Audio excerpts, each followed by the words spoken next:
The room fell silent the moment Jasmine Crockett walked in, her heels clicking sharply against the polished marble floor. Her presence was magnetic, but there was an edge to it, a kind of arrogance that made people step back instinctively.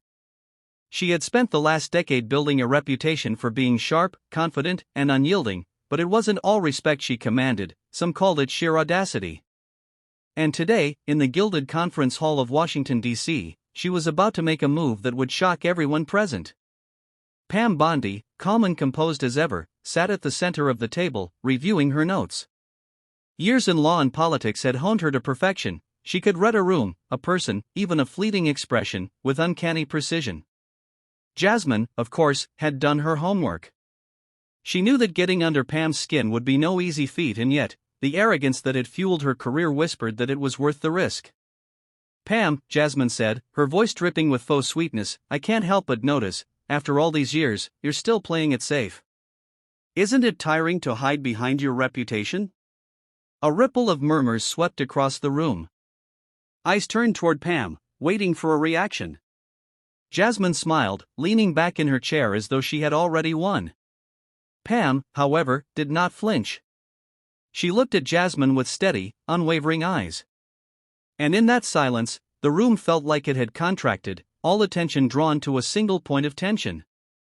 "You know, Jasmine," Pam began, her tone measured yet carrying a quiet power, "playing it safe doesn't mean you're weak. Sometimes, it means you're smart enough to know when the battle is worth fighting and when it's not.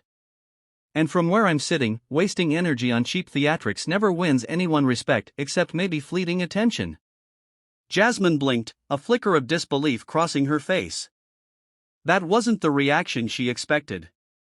She had rehearsed this moment, imagined countless ways Pam would falter under her words. And yet, here she was, completely speechless.